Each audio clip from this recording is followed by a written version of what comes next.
Hello students, welcome to our channel. ఈరోజు వీడియోలో తెలుగు భాషా విజ్ఞానం, సాహిత్యం, వ్యాకరణం నుండి చాలా ఇంపార్టెంట్ బిట్స్ అయితే ఎక్స్ప్లెయిన్ చేయబోతున్నాను. సో ప్లీజ్ వీడియోను స్కిప్ చేయకుండా చూడండి. ఓకే, ఫస్ట్ బిట్ చూడండి. అమృతాంజన గ్రంథ రచయిత ఎవరు? అమృతాంజన గ్రంథ రచయిత ఎవరు? ఆప్షన్స్ ఉన్నాయి చూడండి. గురజాడ అప్పారావు, శ్రీశ్రీ, రాయప్రోలు సుబ్బారావు, దేవులపల్లి కృష్ణశాస్త్రి. ఇందులో సరైన సమాధానం దేవులపల్లి కృష్ణశాస్త్రి. దేవులపల్లి కృష్ణశాస్త్రి గారు భావకవిత్వానికి ప్రసిద్ధి. ఓకే, నెక్స్ట్ బిట్ చూడండి. కందపద్యంలో ఉండే లక్షణం ఏమిటి? కందపద్యంలో ఉండే లక్షణం ఏమిటి? ఆప్షన్స్ ఉన్నాయి చూడండి. ప్రతి పాదంలో సమాన మాత్రలు.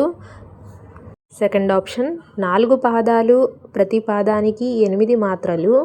అలాగే థర్డ్ ఆప్షన్ ఉచ్ఛ్వాస గేయ విధానం. ఫోర్త్ ఆప్షన్ యతి ప్రాస తప్పనిసరి. Okay, correct answer is option B, 4 పాదాలు, ప్రతి పాదానికి 8 మాత్రలు. కందపద్యం అంటే ఏమిటి? కందపద్యం అంటే తెలుగు ఛందస్సులో ఒక ముఖ్యమైన పద్య రకం. మొత్తం 4 పాదాలు ఉంటాయి, ప్రతి పాదానికి 8 మాత్రలు ఖచ్చితంగా ఉంటాయి. ఓకే, నెక్స్ట్ బిట్ చూడండి.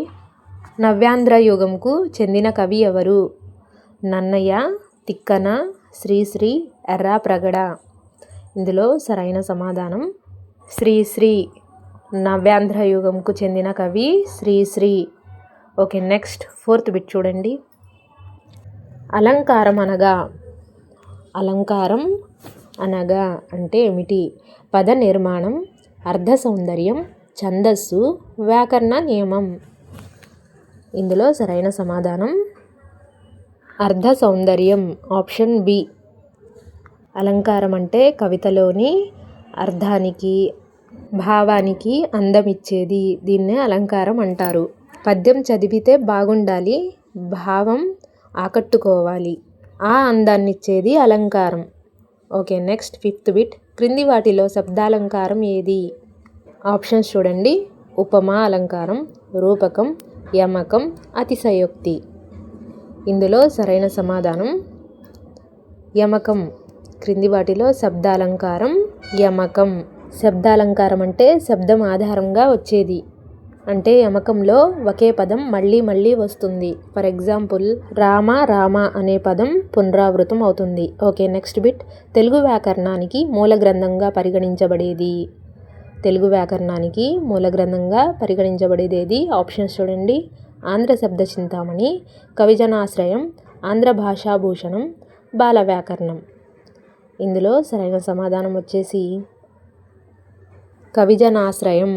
తెలుగు భాషకి మొదటగా వ్యాకరణ నియమాలు చెప్పిన గ్రంథం కవిజనాశ్రయం. రచయిత నన్నయ్య. Okay, next. గద్య రచనకు ఆది కవిగా ప్రసిద్ధి చెందిన వారు ఎవరు? గద్య రచనకు ఆది కవిగా ప్రసిద్ధి చెందిన వారు ఎవరు? ఆప్షన్స్ చూడండి. కేతన, నన్నయ్య, గురజాడ, శ్రీశ్రీ.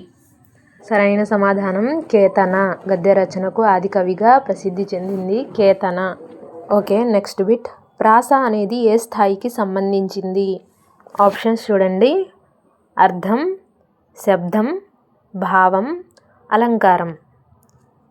ఇందులో సరైన సమాధానం ప్రాస అంటే పద్య పాదాల చివర ఒకే శబ్దం రావడం. Okay, next ninth bit. సమాసం అంటే ఏమిటి? ఆప్షన్స్ చూడండి. పద విభజన, పద కలయిక, అక్షర మార్పు, ధాతు రూపం. ఇందులో సరైన సమాధానం పద కలయిక. 2 లేదా అంతకంటే ఎక్కువ పదాలు కలిసినప్పుడు ఆ పద కలయికను సమాసం అంటారు. ఓకే, నెక్స్ట్ బిట్ చూడండి. వీడియో చూస్తున్న వారు ప్లీజ్ మా ఛానల్ని ఇంకా సబ్స్క్రైబ్ చేసుకోకపోతే సబ్స్క్రైబ్ చేసుకోండి. ఓకే, 10th బిట్ చూడండి. మహాప్రస్థానం రచయిత ఎవరు? రాయప్రోలు, శ్రీశ్రీ, దేవులపల్లి, గురజాడ. ఇందులో సరైన సమాధానం Sri Sri. Option B is correct answer. Mahaprasthanam విప్లవ భావాలతో రాసిన కవితా సంపుటి. రచయిత శ్రీశ్రీ. Okay, next. తత్సమ పదం అంటే ఏమిటి? తత్సమ పదం అంటే ఏమిటి? ఆప్షన్స్ చూడండి. దేశీ పదం. సెకండ్ ఆప్షన్ సంస్కృతం నుంచి యథాతథంగా వచ్చిన పదం. థర్డ్ ఆప్షన్ మార్పు చెందిన పదం. ఫోర్త్ ఆప్షన్ విదేశీ పదం. ఇందులో సరైన సమాధానం సంస్కృతం నుంచి యథాతథంగా వచ్చిన పదం. అంటే ఏ మార్పు లేకుండా వచ్చిన పదం అని అర్థం. ఫర్ ఎగ్జాంపుల్ సూర్య, విద్య, అగ్ని ఇవన్నీ సంస్కృతం నుంచి యథాతథంగా వచ్చిన పదాలు. ఓకే, నెక్స్ట్ బిట్ చూడండి. వచనం అనే సాహిత్య ప్రక్రియను ప్రాచుర్యంలోకి తీసుకొచ్చిన వారు ఎవరు? ఆప్షన్స్ శ్రీశ్రీ, గురజాడ అప్పారావు, రాయప్రోలు, జాషువా. సరైన సమాధానం వచ్చేసి గురజాడ అప్పారావు.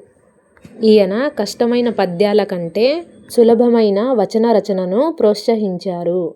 అందుకే వచనం అనే సాహిత్య ప్రక్రియను గురజాడ అప్పారావు గారు ప్రాచుర్యంలోనికి తీసుకొని వచ్చారు. ఓకే, నెక్స్ట్ బిట్ చూడండి. 13th bit.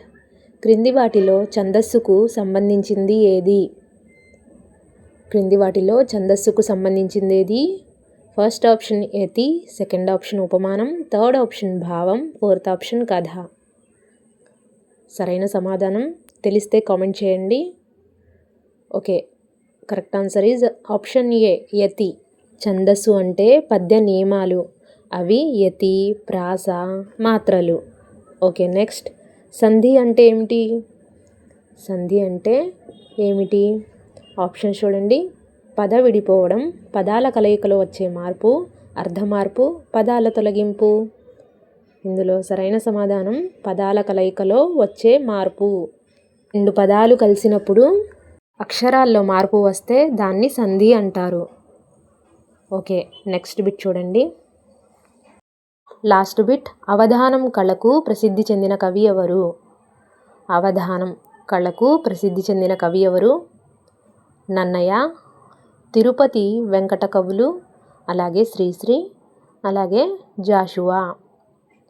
ఓకే, ఇందులో సరైన సమాధానం తిరుపతి వెంకట కవులు. అవధానం అంటే ఒకేసారి అనేక ప్రశ్నలకు పద్యాలతో సమాధానం చెప్పే కళ. దీనికి అద్భుతమైన జ్ఞాపక శక్తి మరియు ప్రతిభ కావాలి. తిరుపతి వెంకట కవులు అంటే ఇద్దరు కవులు కలిసి అవధానాలు చేసిన ప్రసిద్ధ జంట.